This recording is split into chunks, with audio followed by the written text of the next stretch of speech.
24 సంవత్సరాలు, 70 సినిమాలు, ఇంతకన్నా ఏం కావాలి? ఒక వ్యక్తి తనను తాను నిరూపించుకొని సొంతంగా గుర్తింపు తెచ్చుకోవడానికి. కానీ ఇవేమీ సరిపోలేదు.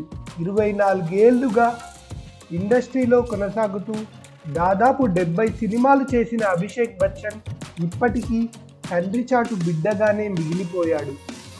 బిగ్ బి అమితాబ్ బచ్చన్ తనయుడిగా బాలీవుడ్ మెగాస్టార్ వారసుడి ట్యాగుతోనే ఇప్పటికీ ఆయన తనదైన సొంత గుర్తింపు కోసం నిరంతరం ప్రయత్నిస్తున్న అభిషేక్ బచ్చన్ తాజాగా 48వ బర్త్డే పూర్తి చేసుకున్న సందర్భంగా ఈ ఆసక్తికరమైన విషయాలు మీకోసం.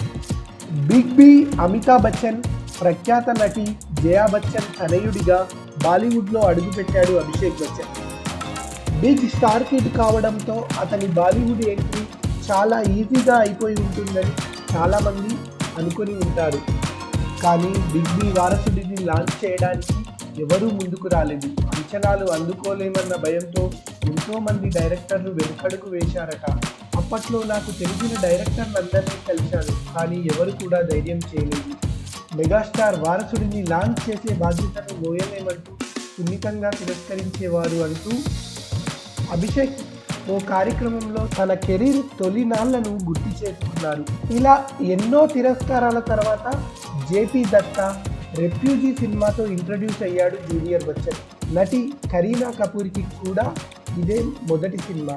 నిజానికి ఇది మంచి ఆరంభమని చెప్పాలి. కానీ ఆ తర్వాత వరుసగా చేసిన సినిమాలు అభిషేక్ కెరీర్కు ఏమాత్రం బూస్ట్ ఇవ్వలేకపోయాయి. తను పోషించిన పక్కింటి కుర్రాడి పాత్రలు పెద్ద మైనస్ అయ్యాయి. మై ప్రేమ్కి దివానీ వంటి సినిమాలు అభిషేక్ కెరీర్కు మేలు కన్నా కీడే ఎక్కువ చేశాయి. బిగ్ బి వారసుడిగా అభిమానుల అంచనాలు అందుకోలేక విఫలమవుతున్న అభిషేక్కు ప్రముఖ డైరెక్టర్ మణిరత్నం తొలి బ్రేక్ ఇచ్చాడు.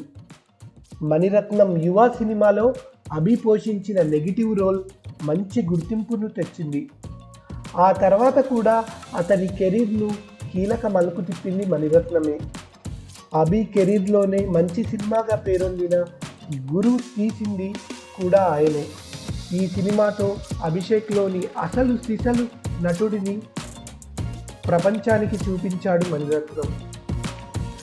ఈ క్రమంలోనే ధూమ్, బంటీ ఔర్ బబ్లీ, సర్కారు వంటి మంచి విజయాలు అందుకున్న కమర్షియల్ సినిమాలు కూడా అభిషేక్ కెరీర్లో ఉన్నాయి. అయితే ఈ విజయాలను, క్రేజ్ను అభిషేక్ ఎంతో కాలం నిలబెట్టుకోలేకపోయాడు. కథల ఎంపికలో తప్పులతో, వరుస ఫ్లాపులతో మళ్ళా వెనకబడిపోయాడు. గురు సినిమాతో కెరీర్ బెస్ట్ పర్ఫార్మెన్స్ ఇచ్చిన అభిషేక్ పా, మన్ మర్జియా, రావణ్ వంటి సినిమాల్లో తనదైన నటనతో ఆకట్టుకున్నాడు. వచ్చిన పాత్రలను చేసుకుంటూ పోతున్న అతను ఇప్పుడిప్పుడే రూట్ మారుస్తున్నట్టు కనిపిస్తుంది. హీరో ఓరియంటెడ్ మాస్ మసాలా సినిమాలు కాకుండా కంటెంట్ ఓరియంటెడ్ సినిమాలకు ప్రాధాన్యం ఇస్తున్నాడు. ఇటీవల వచ్చిన దస్వి, గూమర్ సినిమాలు అలాంటివే. వీటి కమర్షియల్ సక్సెస్ గురించి పక్కన పెడితే దస్వి సినిమాలో అభిషేక్ నటనకు విమర్శకుల ప్రశంసలు దక్కాయి.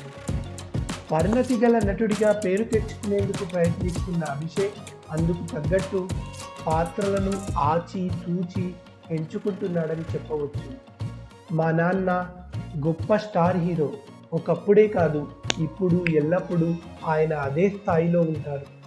నేను ఆయన స్టార్డమ్ అందుకోవాలని కోరుకోవడం లేదు.